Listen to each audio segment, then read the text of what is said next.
Hey, what's up, guys? Welcome back to Reject Films. Finally getting to do this review here for Dracula A.D. 1972. I promised this one a while back, but as usual, things in life happen and you just kind of don't get around to doing the shit that you were going to do. So here we are now. Not going to spend a whole lot of time talking about this one. For one, my battery on my phone's about dead. And two, this one just... I don't know, this one just didn't really grab me like I thought it would. But glad to see that they're finally releasing these Hammer horror films on, on Blu-ray through Warner Archive. I think this was the first one that they released, and they've released some other ones. I think, I'm not too familiar with the Hammer horror stuff, but I think the Satanic Rites of Dracula, and there's another one I think just came out, the Horror of Dracula or something like that. From Hammer as well. But for you guys that are into the Hammer horror stuff, definitely check out Warner Archive. The transfer was amazing on this. The audio video was top notch for sure, just like Archive Collection always does. I've yet to see a film from them that I was disappointed with as far as the audio video quality. I mean, as usual, not much for features here as you see on the menu.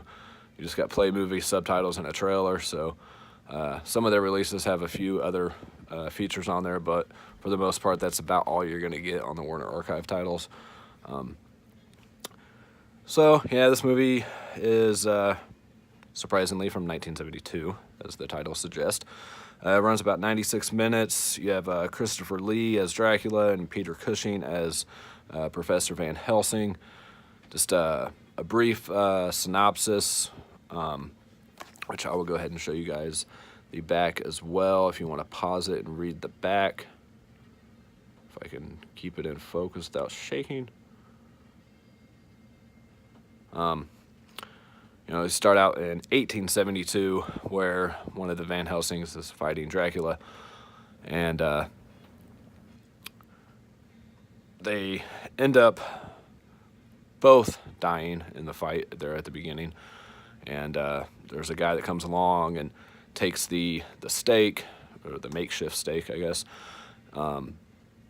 out from where Dracula was killed, takes some of his ashes and a ring that he had, I guess, and takes them to the gravesite of where Van Helsing is being buried, outside this church, buries, the ashes and stuff, puts the stake in the ground. And fast forward to 1972, there's a group of people that are, and this is after, of course, an extremely long and probably unnecessary party scene where you have a bunch of higher class people and a bunch of youngsters doing their thing, and the higher class people just feel really weird, and there's this band playing, and I don't know, it just, I don't really see the point of it in the movie. Maybe back in 72 when this came out, it was cool, but I don't know. But anyway, after that, you have this group of people that are always hanging out at this bar, this nightclub, whatever, and they're kind of looking for something different to do, and the leader of the group is kind of like the newer one of the group, kind of starts taking control of it and suggests to do like a seance or whatever. And they end up doing it at the rubble of this church that Van Helsing was buried outside of. And through that process, he comes across where, the stuff was buried, 100 years ago or whatever, and ends up, bringing Dracula back to life. They say if the stake was removed from the heart, then he could be resurrected or whatever, which, he removed the stake from the heart right away back in, 1872. So, through that, somehow he brings Dracula back. Dracula wants the granddaughter of the Van Helsing that is her grandfather. In this, he wants her pretty much to be his bride, the bride of Dracula, and turn her and keep her as his bride. He keeps bringing back people that aren't, really, her, obviously her, At one point, you know, he tells him that he needs his powers to be able to do this. You know, he wants to be turned and have his powers, so he turns him. And eventually he ends up turning one of his friends, Bob, I think his name was, to assist in the bringing her to him.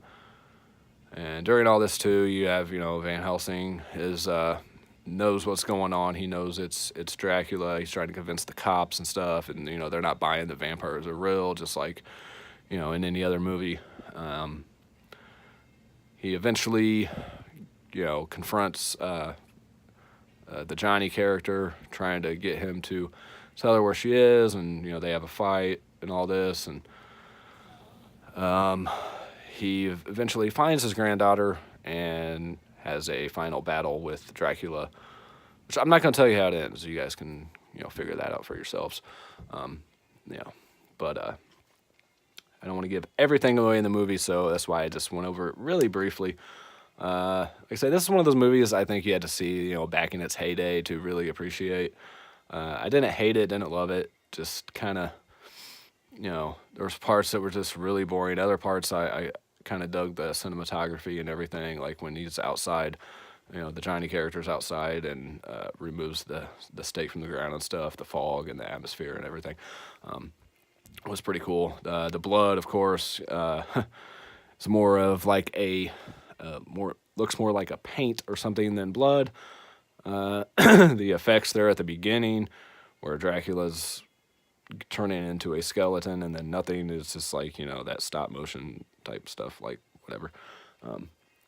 But like I said, I didn't love it, didn't hate it. I might check out a couple more. Let me know what you guys think of the Satanic Rites of Dracula, and I think the other one is the Horror of Dracula. I do believe. I'm not sure.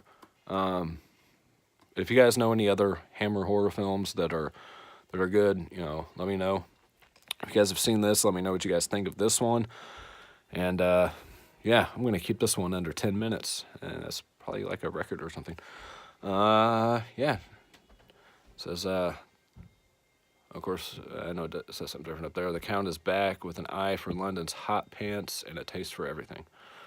It says up there the time, now, the place, King's Road, Chelsea, the killer, Count Dracula. So I guess, you know, it really depicts a lot of the culture and what was going on in that time frame in London or England or whatever. You know what I'm trying to say. Anyway, yeah. So hope you guys are doing well. Hope you guys had a great Thanksgiving. Hope you guys have a great Christmas. I don't know if I'll be back on here before then. It may not be till next year until I do another video. I do not know. I'm just kind of trying to make it through the rest of this year at this point, and just kind of keep my shit together. For those of you that follow me on a regular basis, you can tell, you know, things aren't exactly great for me personally right now. So I appreciate each and every one of you, you know, sticking with me through everything. And yeah, so, you know, happy late Thanksgiving, Merry Christmas, whatever it is you celebrate, Happy New Year, all that good stuff. And I'll see you guys on the next video. Take care. Bye.